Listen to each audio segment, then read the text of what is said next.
साला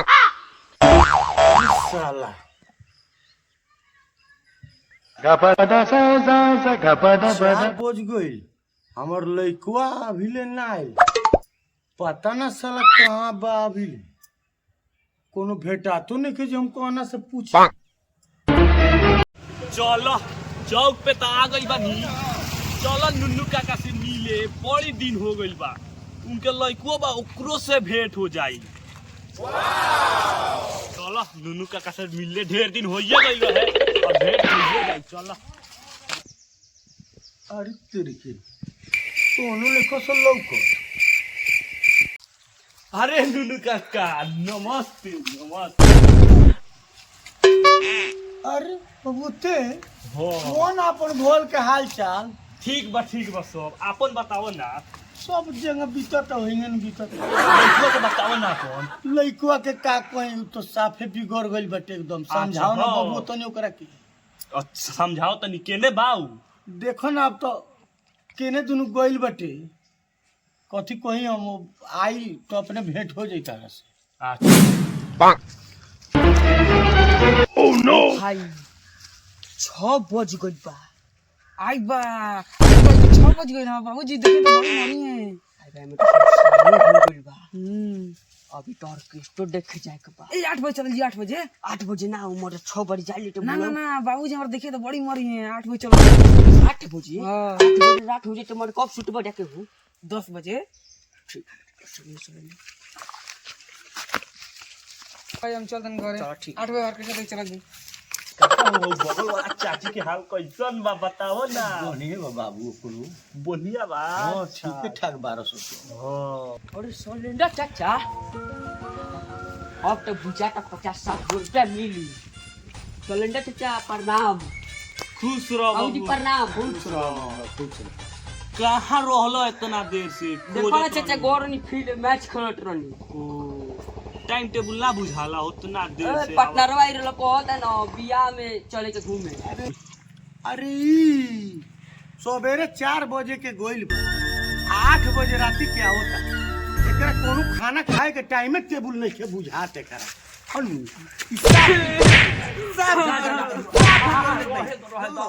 लइका साफ बिगड़ गइल बटे। लइका के मारला समझाओ तो हम परेशान हो गइल बनी बबू।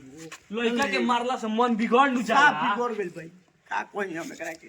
अच्छा जाए दो। तनी समझाओ बबू एकरा के। हम समझा देम हम बात। ओ बाबूजी ना कर। पर इहे आदत रहेला हमेशा।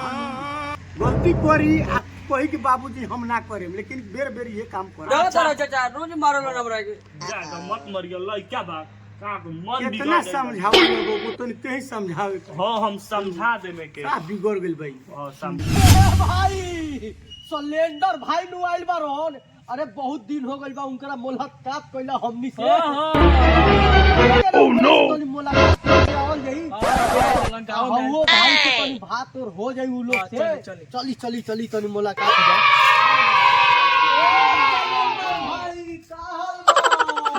ठीक बा। अरे महाराज बताई ना अपन हाल चाल कैसे हमनी के दरबार में पद रौवा कैसे पधरनी होई। सब ठीक बा। अरे तनी नुनू चाचा काका के सुन। बहुत दिन हो गई महाराज रउआ से मुलाकात करके तनी हाथ और मिला ली। भुला गई का? ना तारा के ना भुला। चाचा हो पाँव छुआ तनी चाचा। खुश रहो बेटा खुश रहो। और सब कोहन हाल सब चाचा हाल चाल ठीक नु बा। अपन बताई ना हई देखी बढ़िया एकदम। हई मोछ देखी बाप रे बाप बहुत दिन नु हो गई रउआ से मुलाकात करले। तुहे नु कहत ने को बबुआ आई की भेंट होई। का भाई ओ सब राउर लइकुआ कहाँ बा? बैठ जाई राउर लइकुआ कहाँ बा? का बाहे देना लायक। ते ये नु हो तार लइकुआ। ये नु आना लायक है काहे रे बा। बाप रे बाप बहुत बड़ हो गइल बा। ई देखो ना हमनी के चिंते नहीं के। और मोबिल चाचा मोबिल चाचा लागम रे तोर भैया नु लागम भैया। कहिया मोबिल भैया। अब सही बोलता। सही साफ नालायक हो गइल बा। ओइ से नु को पढ़ाई और ना करेला का? ना स्कूल के पीछे पीछे घूमत रहे।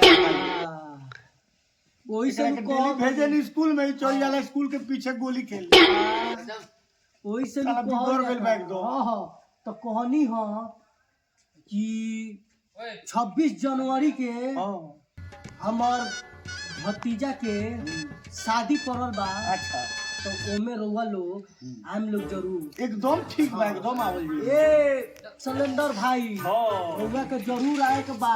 बुलाएम लोग ना। बानी अरे महाराज में तो सब कुछ के व्यवस्था बा। दादा तब तो आए लेकिन राउंड पूरा बा ढल लू गई। अब पहले जैसा नहीं थे। अरे जाए तो वही में आंख सेक ले ठीक बा हम चलते पापा चाचा हो प्रणाम।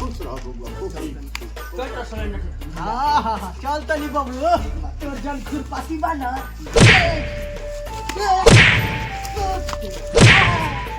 हमारी तार पर जा ठीक बा बउआ ठीक बा भैया लाइट खोलने का ना छोड़ दो ना तो और मारे हेलो गाइज आज हम लोग इतने ग्रुप लोग आज हम लोग का वीडियो बना है शॉर्ट वीडियो बहुत मस्त कॉमेडी है। आप लोग उसको जरूर देखिएगा और हमारे साथ में हाँ लाइक कीजिएगा और हमारे साथ में है नुन्नू काका। तो इनसे भी संपर्क कीजिए। वाल्मीकि नगर के रहने वाले हैं और हम सभी लोग वाल्मीकि नगर के रहने वाले हैं और हम लोग तो नेक्स्ट वीडियो और आप लोग आगे देखिएगा। और मेरा चैनल है कॉमेडी रंजीत राज VTR मेरा यूट्यूब चैनल है और फेसबुक चैनल है।